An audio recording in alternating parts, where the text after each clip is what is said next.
হযরতে বেলাল ওই রকম কালো মানুষ পৃথিবীতে আর কোনোদিন আসবে না রে ভাইজান। আর ওই রকম মাওলার প্রেমের গভীর হৃদয়ওয়ালা মানুষও আসবে না।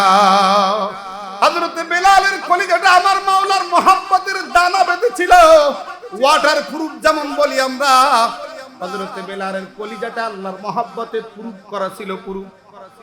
উমাইয়া ডাক দিয়ে বলে, ও বেলাল, ছাড় তোর কালেমা, ছাড়, নতুন ধর্ম ছাড়, নাইলে তোরে সারা রাত পিটাবো। পিটাইছো সারা রাত। বেলাল বলে, আমার শরীর জর্জরিত করতে পারবা, কিন্তু আমার কলিজায় কোনো ক্ষত করতে পারবা না।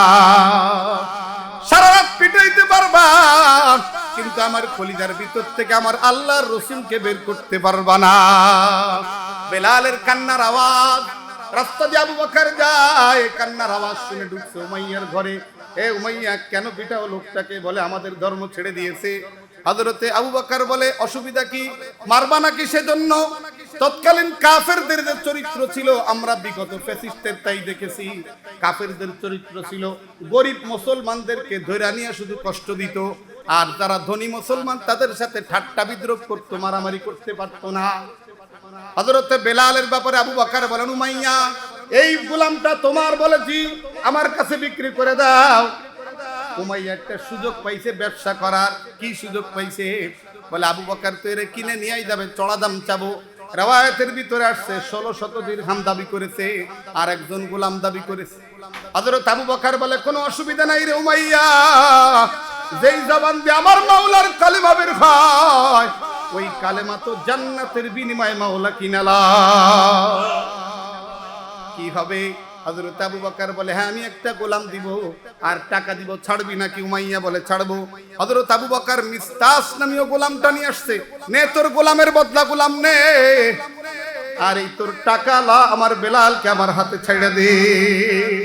হযরতে বেলালকে দিয়ে দিছে। হযরত আবু বকর বেলালকে আদত করে দিবে, বেলাল, আজকে কলিজা ভরে মাওলারে ডাকবি, কেউ কোনোদিন তোরে কিছুই বলবে না। এভাবে করে 7 জন গোলাম কিনে কিনে আজাদ করেছে আবু বকর। 7 জন গোলাম।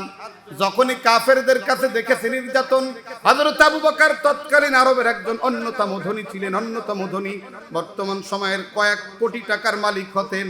ওই সব টাকাগুলি প্রায় 40,000 দিরহাম, 40,000 দিরহাম, এর ভিতরে 36,000 দিরহাম খরচ করেছে ইসলামের পক্ষে। আওয়াজ করে বলেন সুবহানাল্লাহ। তাফসিরে লিখছে তাই, 40,000 দিরহামের মালিকানা ছিল তার।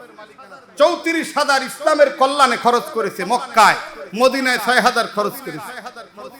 এত টাকা আবু বকর খরচ করেছে। কাফেররা গালমন্দ করে বলে, আবু বকরের জনবল দরকার, তাই টাকা দিয়ে দিয়ে গোলাম কিনতেছে। আবু বকরের আব্বা বলে, আবু বকর, গোলাম কিনতেছে একটু হৃষ্টপুষ্ট দেখে কেন, তরতাজা দেখে কেন, তোমার কাজে লাগে। হযরত আবু বকর বলে, না গো বাবা, দুনিয়ার কোনো ইচ্ছায়, দুনিয়ার কোনো গরজে, দুনিয়ার কোনো কারণে একটা গোলামও কিনি না। আমি আমার মাওলার জাহান্নাম থেকে মুক্তি নিতে চাই। ও বন্ধু, আবু বকর তো জান্নাতের সার্টিফিকেট ওয়ালা মানুষ। হুজুর কুইজ ধরেছিলেন, আশারায়ে মুবাশশারা 10 জনের নাম বলো। একেবারে শেষের দিকে আশারায়ে মুবাশশিরার একজন মানুষ আবু বকর, কিন্তু পরকালের পেরেশানি তার কলিজায় কেমন জানো? আল্লাহর নবীর মুখে শুনেছে কবরের আযাব। এজন্য জান্নাতুল বাকির কবরস্থানে রাতের বেলা গভীর রাত্রে কান্ত চিল্লায়া, এত টেনশন যাদের পরকাল নিয়ে ছিল, অথচ জান্নাতের সার্টিফিকেট ওয়ালা মানুষ। আজকে মসজিদের পাশে আমার ঘর, আযান আমার কানে ঢুকে, আমি আর একদিকে ঘুরে শুই, কিন্তু আমার মালিকের কদম চিনি না। আজকে যেমন আমি অন্ধের মতো পড়িয়া রইলাম, কিয়ামতের ময়দানে আমার মাওলা বলবেন, তুমি আজকে, আমিও তোমাকে ওইভাবেই ভুলে গেলাম।